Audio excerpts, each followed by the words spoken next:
একটা ছোট্ট গ্রামে থাকতো এক কালো কাক। এই কাকটা সারাদিন শুধু চেঁচায়।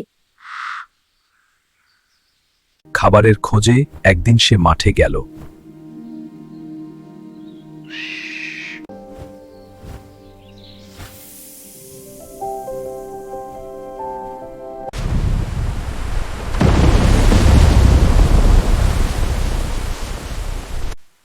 স্বপ্নটা যেন মুহূর্তেই ভেঙে গেল।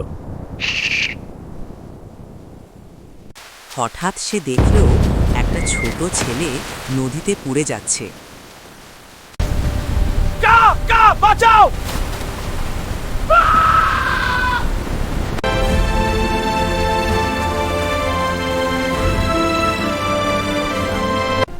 এই কাকটাই আমাদের নায়ক। যাকে আমরা ছোট ভাবি, তার মধ্যেও লুকিয়ে থাকে বড় সাহস।